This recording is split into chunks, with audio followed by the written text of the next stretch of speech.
रामानंद सागर जी की बनाई हुई रामायण के एक गाने में कुछ ये लाइनें आती हैं। वो भगवान मानव तो समझेगा इतना कि मानव के जीवन में संघर्ष कितना, विजय अंततः धर्म वीरों की होती, पर इतना सहज भी नहीं है ये मोती। सैकड़ों कार सेवकों के बलिदानों और हजारों राम भक्तों के संघर्षों के परिणाम स्वरूप फाइनली अयोध्या में रामलला माता जानकी के साथ विराजमान होने जा रहे हैं। उन लाखों करोड़ों आंखों की ललक अब पूरी होने जा रही है जो अपने रामलला को माता जानकी के साथ उनकी जन्मभूमि अयोध्या में विराजमान होते हुए देखना चाहते थे। लेकिन आज की इस वीडियो में हम उस यात्रा का जिक्र करने जा रहे हैं जिसने मंदिर निर्माण की नींव रखी, और उस यात्रा के सूत्रधार थे लाल कृष्ण आडवाणी। यात्रा सोमनाथ से अयोध्या तक की थी। सोमनाथ वही शहर है जहां के प्रसिद्ध मंदिर को मुस्लिम आक्रांताओं ने लूटकर तहस नहस कर दिया था, जिसका 1947 में भारत की स्वतंत्रता के बाद पुनरुद्धार किया गया था। इसलिए आडवाणी चाहते थे कि अयोध्या में राम मंदिर बनाने को संकल्पित इस यात्रा की शुरुआत भी सोमनाथ से करी जाए। और 25 सितंबर 1990 का दिन एक वाहन को रथ का स्वरूप दिया गया और यात्रा को शुरू करने से पहले लाल कृष्ण आडवाणी ने भाषण दिया, जिसे उन्होंने कुछ ये कहते हुए खत्म किया कि सौगंध राम की खाते हैं, मंदिर वहीं बनाएंगे। यात्रा जिधर से भी निकलती उसका जोरदार स्वागत होता था। लोग मंदिरों की घंटियां और थालियां बजाकर नारे लगाते हुए रथ यात्रा का स्वागत करते थे। लोग रथ पर तिलक लगाते थे और उसके पहिए की धूल को अपने माथे पर लगाते थे। अब रथ यात्रा सफलतापूर्वक गुजरात बॉर्डर पार कर चुकी थी, जिसमें अहम रोल था नरेंद्र मोदी का। अब यात्रा दूसरे अन्य शहरों से होकर गुजर रही थी और यात्रा के दौरान आडवाणी जगह जगह रुककर भाषण भी देते थे। आडवाणी पर आरोप भी लगे कि उनके भाषणों से हिंदू उग्र हो जा रहे थे। अब तक जोश और जुनून से भरपूर ये यात्रा बिहार तक पहुंच चुकी थी। अब इसे तय कार्यक्रम के मुताबिक 30 अक्टूबर को अयोध्या पहुंचना था, लेकिन अभी 22 अक्टूबर का ही दिन था। आडवाणी का काफिला बिहार के समस्तीपुर में था। तभी उन्हें रात के 2 बजे गिरफ्तार कर लिया गया। बिहार के मुख्यमंत्री लालू प्रसाद यादव ने आडवाणी को दुमका के गेस्ट हाउस ने नजरबंद कर दिया। हालांकि 30 अक्टूबर को जिस रथ यात्रा को लेकर आडवाणी को अयोध्या पहुंचना था, भले वो ना पहुंच पाए हों, लेकिन 30 अक्टूबर को देश भर से कार सेवक अयोध्या पहुंच चुके थे। 30 तारीख को आचार्य वामदेव, महंत नित्य गोपाल दास और अशोक सिंघल की अगुवाई में कार सेवक विवादित स्थान की तरफ बढ़ने लगे। उन्हें बाबरी मस्जिद के पास पहुंचने से रोकने के लिए उत्तर प्रदेश के तब के मुख्यमंत्री मुलायम सिंह यादव के आदेश पर पुलिस ने कार सेवकों पर गोलियों की बौछार कर दी। दावा किया गया कि पुलिस की इस गोलाबारी में 55 राम भक्तों ने अपनी जान गंवाई। हालांकि यूपी पुलिस ने 17 कार सेवकों की मृत्यु की ही बात मानी। इसी घटनाक्रम के बीच में भाजपा ने केंद्र की बीपी सिंह सरकार से अपना समर्थन वापस ले लिया। सरकार गिर गई। फिर कांग्रेस के समर्थन से 10 नवंबर 1990 को चंद्रशेखर प्रधानमंत्री बने।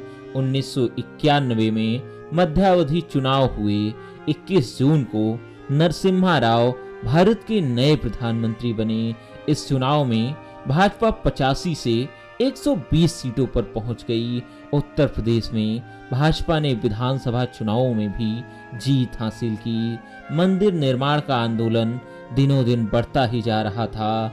कल्याण सिंह के मुख्यमंत्री बनने से स्थितियां थोड़ी अनुकूल भी हो गई थी और फिर विश्व हिंदू परिषद ने 30 अक्टूबर 1992 को बाबरी मस्जिद की बगल की जमीन पर राम मंदिर निर्माण का कार्य शुरू करने की घोषणा कर दी। इस घोषणा के साथ प्रधानमंत्री नरसिम्हा राव आडवाणी के संपर्क में रहने लगे। जब राव और आडवाणी ने आश्वासन दिया तो सुप्रीम कोर्ट ने 28 नवंबर 1992 को अनुमति दी कि कार सेवक 6 दिसंबर को अयोध्या में भजन का आयोजन कर सकते हैं। लाल कृष्ण आडवाणी अयोध्या पहुंच गए। मुरली मनोहर जोशी भी उनके साथ थे। दोनों ने 5 दिसंबर की रात जानकी महल धर्मशाला में बिताई। अगली सुबह वो 10:30 बजे बाबरी मस्जिद की जगह पर पहुंच गए। बिहिप नेता अशोक सिंघल, भाजपा नेता विजय राजे सिंधिया और उमा भारती, बजरंग दल के विनय कटियार और कुछ साधु संतों समेत लाखों की भीड़ वहां उपस्थित थी। दोपहर होते होते कुछ लोग अचानक मस्जिद के गुम्मद पर चढ़ने लगे। आडवाणी ने माइक से ऐसा न करने की अपील की। विजय राजे सिंधिया भी ऐसा न करने की गुहार लगाते रहे, लेकिन गुम्मद पर भीड़ बढ़ती जा रही थी। करीब 1:55 पर पहला गुम्मद गिर गया। बाबरी मस्जिद विध्वंस की खबर फैलते ही देश में अशांति फैल गई। कल्याण सिंह ने उत्तर प्रदेश के मुख्यमंत्री पद से इस्तीफा दे दिया। आडवाणी ने लोकसभा में विपक्ष के नेता के पद से इस्तीफा दे दिया। राजस्थान, हिमाचल प्रदेश और मध्य प्रदेश में मौजूद बीजेपी सरकारों को भी बर्खास्त कर दिया गया।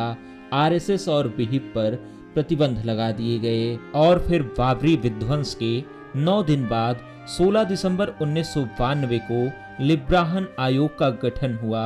आयोग को 3 महीने के भीतर अपनी रिपोर्ट देनी थी।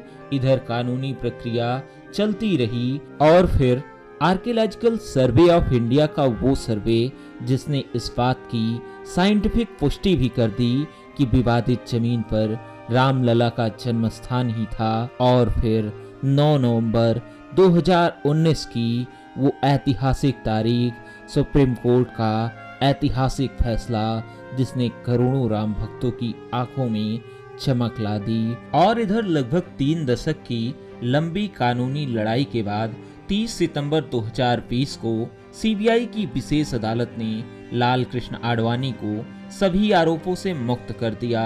कोर्ट ने कहा कि विध्वंस पूर्व नियोजित नहीं था और आडवाणी भीड़ को रोकने की कोशिश कर रहे थे, न कि भड़काने की।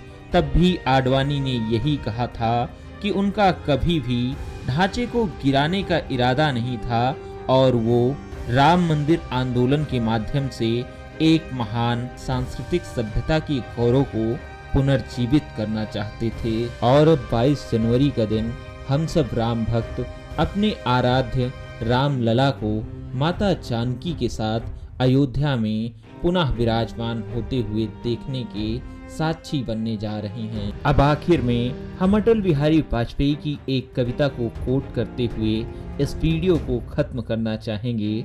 कभी थे अकेले, हुए आज इतने, नहीं तब डरे तो भला अब डरेंगे। विरोधों के सागर में चट्टान हैं हम, जो टकराएंगे मौत अपनी मरेंगे। लिए हाथ में ध्वज कभी ना झुकेगा, कदम बढ़ रहा है कभी ना रुकेगा। न सूरज के सम्मुख अंधेरा टिकेगा। निडर हैं सभी हम, अमर हैं सभी हम, के सर पर हमारे वर्धस्त करता, गगन में लहरता भगवा हमारा। जय श्री राम।